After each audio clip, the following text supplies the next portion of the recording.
পেটে যুগ শ্রেষ্ঠ এক পয়গম্বর দান করেছেন কে? বড় আওয়াজ করে বলেন। আল্লাহ তাআলা দান করছেন, বিয়াও লাগে নাই। আবার বৈবাহিক জীবন কেটে যায়, কারোর ঘরে সন্তান হয় না, কারণ আল্লাহ তাদের দেয় না। মানুষ যেহেতু দামি সম্পদ, উম্মতে মুহাম্মাদের ভেতরে সংখ্যা যত বাড়বে, উম্মতে মুহাম্মাদের এই সংখ্যা দিয়া আল্লাহর নবী হাসরের মাঠে ফখর করবে। যার উম্মত বেশি তার ফখর হবে। নবীজি বলেন, আমার উম্মত দিয়ে আমি ফখর করব হাসরের মাঠে। কিছু কিছু নবীর উম্মত কম হবে, কিন্তু আমাদের নবীর উম্মত বেশি হবে। এজন্য আল্লাহর রাসূল নির্দেশনা দিয়েছেন, এই আমার উম্মতেরা, তোমরা আমার উম্মত বৃদ্ধি করার জন্য ওই খানদানে বিয়ে করো। ওয়াদুদ আল ওয়ালুদ, যাদের বাচ্চা কাচ্চা বেশি হয় সে ঘরের মেয়েরে বিয়ে করো। সুবহানাল্লাহ, কত সুন্দর দিক নির্দেশনা নবীজির, যে যেই খানদানে মেয়েদের বাচ্চা বেশি হয় তাদেরকে বিয়ে করো। ওয়াদুদ ওয়ালুদ। কিন্তু এখন বিয়ে শাদী হয়, কিন্তু সন্তান যত কমানো যায় এই প্রচেষ্টা চালু রেখেছে জমিনের উপরে একটি চক্র। একটা সময় গেছে, তখন স্লোগান ছিল বেশি সন্তান লাগবে না, মাত্র 2 জন হইলেই চলবে। ইদানিং দেখবেন দেয়ালে লেখা আছে এত সন্তান নয়, একটাই যথেষ্ট।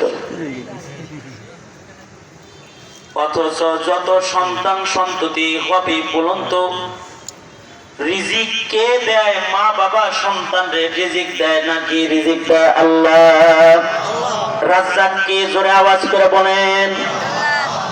এই কারণে মায়ের কোলে যখন সন্তান আসে, সন্তানের খাদ্য মার স্তনে দান করেন কে? এজন্য আল্লাহকে ডাকার একটা অভিনব একটা পদ্ধতি আল্লাহর রাসূল শিখাইছেন। ইয়া রাযিকাত তিফলিস সাগীর, ও ছোট বাচ্চাকে খাদ্য দেনেওয়ালা, রিজিক দেনেওয়ালা মাওলা, আপনি তো দাবি করতে পারেন যে আমার রিজিক এই রিকশা।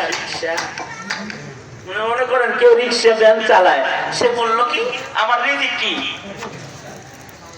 অনেকে বলে না, আমি একবার আমার বাসার থেকে রিকশায় উঠছি সকালবেলায়, মাদ্রাসার সামনে যায় রিকশাওয়ালারে 10 টাকা ভাড়া, কিন্তু আমি দেখলাম সকালবেলায় একটা লোক সে আমাকে নিয়ে আইছে, যা একটু বাড়ায় দিই। আমি বললাম যে ভাড়া কিন্তু 10 টাকা, দিলাম 20 টাকা। 10 টাকা ভাড়া দিলাম, 10 টাকা দিয়ে দিলাম সকাল সকাল। হেরে 20 টাকা ভাড়া দিছি, কামটা করলো কি আমার সামনে 20 টাকার নোটটারে ধইরা হ্যান্ডেলের ভিতরে বাড়ি মেরে চুমা মারছে। যখনই চুমা দিছে হ্যান্ডেলের ভিতরে, আমি তো টাকাটা টান দিয়ে লয়ে গেছি। আমি বললাম, হ্যান্ডেলে চুমা দিলেন কে? এটা বানাবে রিক্সার হ্যান্ডেলে এরকম করলেন কে? এটা আগে কোন টাকাটা আমরা লয়ে নিছি না, সেটা গেছে কিন্তু সেটা কয় রিজিক, রিজিক, এটা রিজিক। ইমান যাওয়ার কায়দা হইতেছে, এইটা রিজিক না, রিজিক জমিনে না।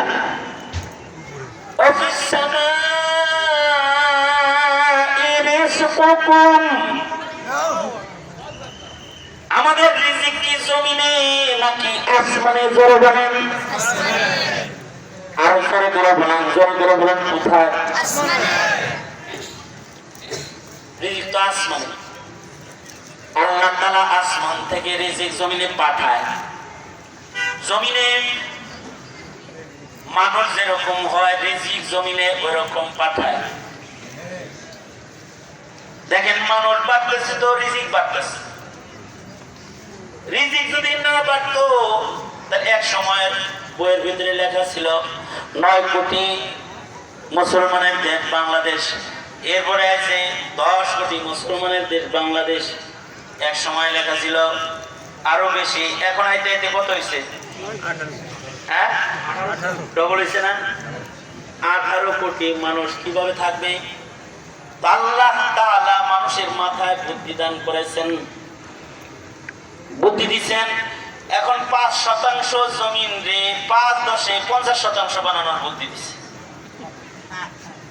10 তলা একটা বিল্ডিং যদি হয়, এক এক ছেলের এক এক তালা দিছে, জমিন আসলে ছিল কতটুকু? হ্যাঁ, 5 শতক। সন্তান সন্ততি মনে করেন 10 ছেলে বিল্ডিং করছে 10 তালা, এই 5 তালাই কয়জনকে দিছে? 5% কয়জনকে দিছে? হ্যাঁ, জমিন কি কমছে না বাড়ছে? ধীরে ধীরে খালি বাড়তেছে। আগে 40 তালা 50 তালা ছিল না, এগুলো এখন বাড়তেছে। জমিন প্রশস্ত হইতেছে। আগে 1 বিঘা জমিনে যে চাষাবাদ হইতো, এখন 1/2 বিঘার ভিতরে সে চাষাবাদ বিজ্ঞান করে। এমনকি এখন আসছে হাইব্রিড, অল্প সময়ে রিজিক সামনে চলে আসবে। ছোট মাছ এটারে বড় বানায় বলাইছে, ছোট কলারে বড় বানায় বলাইছে। এই রিজিক গুলা সব আসমান থেকে